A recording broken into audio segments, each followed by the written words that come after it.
Train the muscles, not the joints.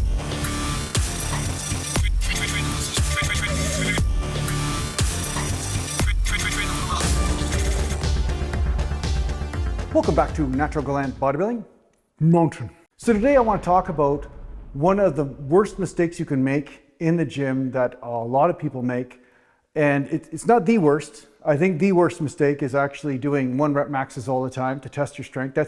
That's probably the worst mistake you can make because it's only a matter of time before you get injured. But this next mistake has to do with people misinterpreting effort. Now, a lot of times what people do is they go to the gym, and if they're really motivated, they try to do a hard workout.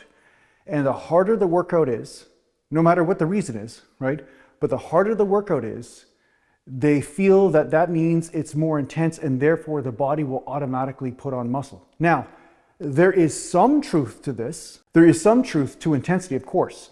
You have to have intense workouts from time to time, whether it's in weight or in effort with lots of reps or going to absolute failure and so forth. But one thing people do is that they think that if something is hard, it's automatically effective for muscle growth. Now, one point I could make is that some people will turn their workout into a glorified circuit. Maybe they run a mile in between or do some sort of CrossFit sort of thing, right?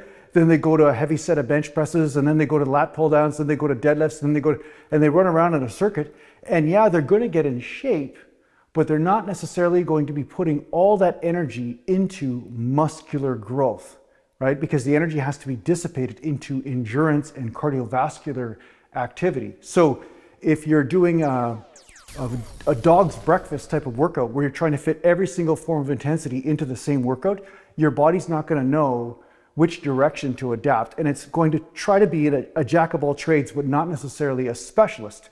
And when you're trying to put on muscle, you're trying to become a specialist when it comes down to strength, endurance, and strength, right?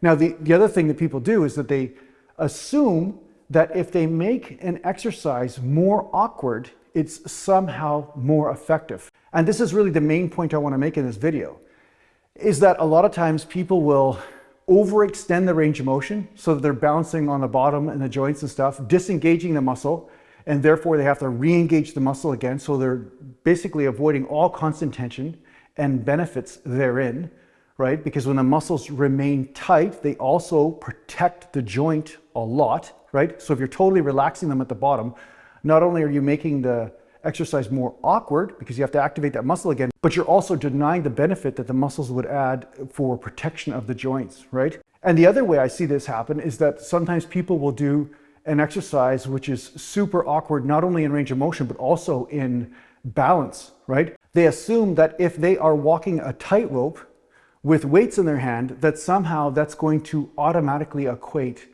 in more muscular gains, right? We saw it back in the day in the late 90s, right? Guys were using all these Swiss balls and stuff, and they were doing all this core type work. And that's all great for certain types of sports or certain types of sport specific type training. But when it comes down to just putting on muscle, these types of exercises would be put more in the rehabilitation category as opposed to the muscle growth category, right? So it's a different type of stimulation. It's not necessarily muscular stimulation for muscular growth for natural bodybuilding. So a lot of times what you want to do is use the body efficiently if you want to put on muscle. That means that yes, you may use some free weights. Maybe you are not using a machine and so forth. You may be using some free weights, so there's some balancing involved, but at least you can acquire such coordination that the coordination itself isn't the weak link, but actually the muscular tension hitting close to failure or high levels of intensity becomes the weak link, and that's why you stop the set. It's not because you lose your balance or you're just off all the time, right? So how you use the body will dictate what type of result you get. And don't make the mistake of thinking that if you make an exercise more awkward, that somehow it's more effective. That's one of the biggest things I've seen on YouTube. Since I've been on YouTube, I've seen people over and over again just think that if they disengage the muscle and overextend the joint where the muscle's no longer engaged and they're recruiting other muscles, that somehow they're going to automatically manifest that intensity on such and such muscle group. And that's definitely not always the case. So anyway, that's my 2 cents. I hope this helps you out in your training. Thanks a lot for watching. If you need to get a hold of me, just go to naturalgalantbodybuilding.com. And thanks to the Patreon supporters, and take care for now. Mountain.